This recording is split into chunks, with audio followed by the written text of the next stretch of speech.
When the fishing fleets head out for the Grand Banks, it's a nip and tuck race all the way.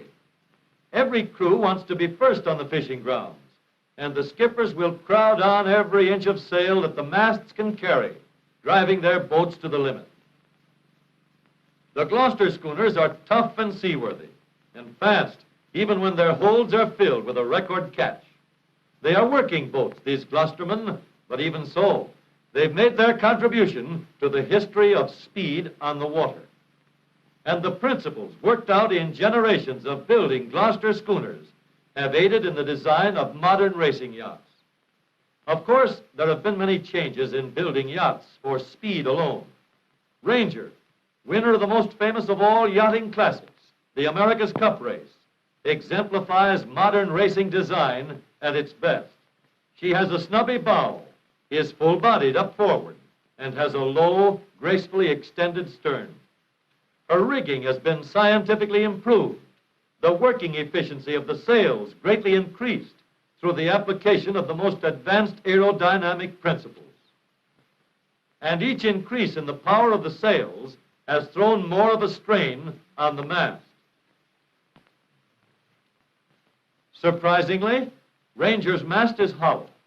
It is built of thin sheets of light metal and is many times stronger than a solid mast of the same weight, better able to withstand the force of the wind driving into that huge area of canvas. This terrific side force, which may amount to as much as 50 tons, acts like a giant hand trying to bend the mast sidewise.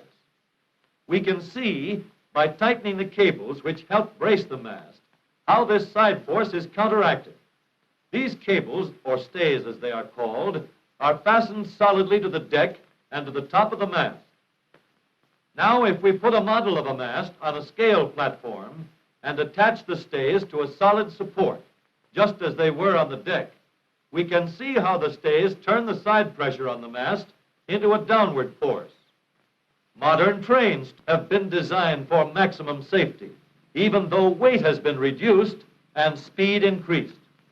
Railroad trains must stand a moving load. A sudden jarring impact is worse than ordinary compression loads.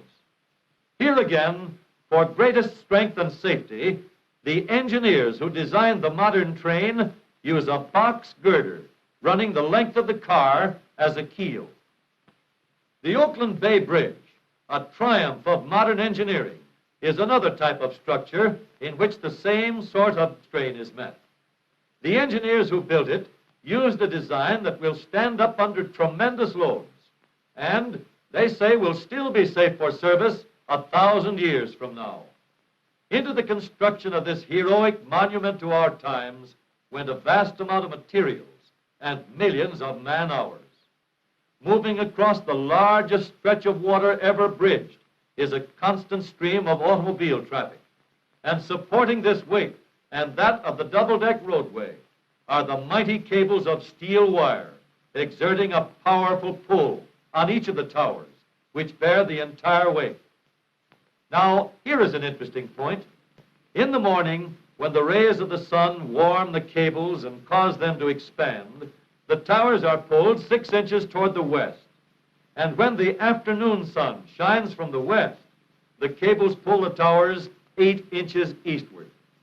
But of course, most of the cable's pull on one side is balanced by an equal pull from the other side.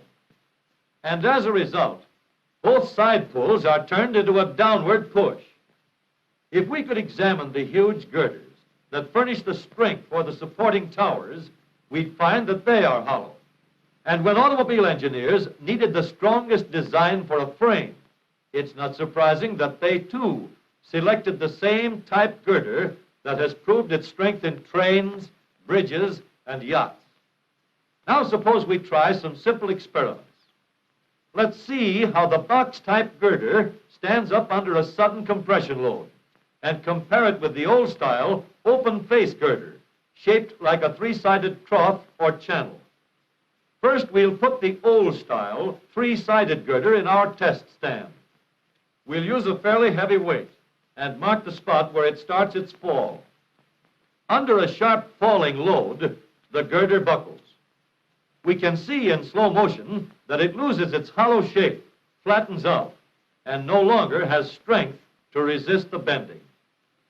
Now we'll test a hollow box with exactly the same amount of metal in it, and we'll raise the weight to the same place. If we raise the weight even higher, the four-sided girder can still take it. With the closed type four-sided girder, each side helps to keep the other sides firm and rigid so that it doesn't flatten out with the load.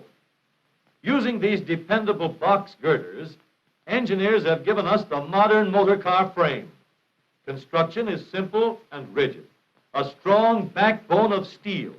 It is proof against all the shocks and strains of ordinary driving and a powerful safety factor in an emergency. The same sturdy type of girder is used in the braces as in the side members. Complicated bracing is not necessary. A frame that under any form of road punishment unfailingly holds the automobile's body and wheels in true alignment. Suppose we see for ourselves just how severe a shock the modern frame can stand. We'll move into the heavyweight division and see whether our frame can hold its own against far stiffer competition than it's ordinarily called upon to meet.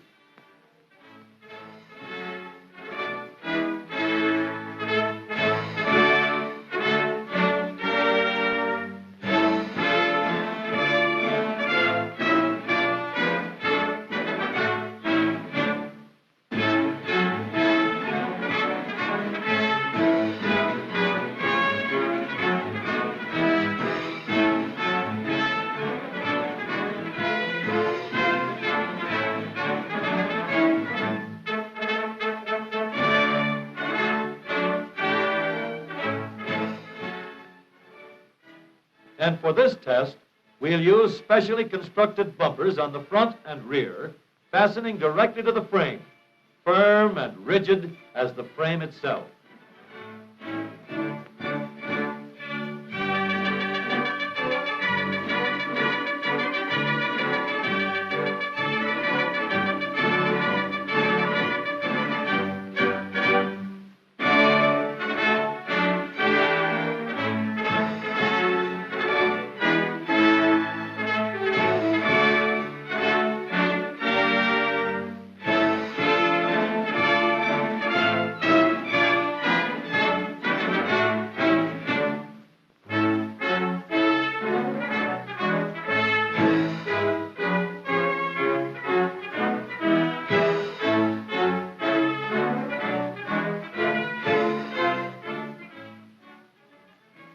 The box girder frame, sound in theory and proved in practice.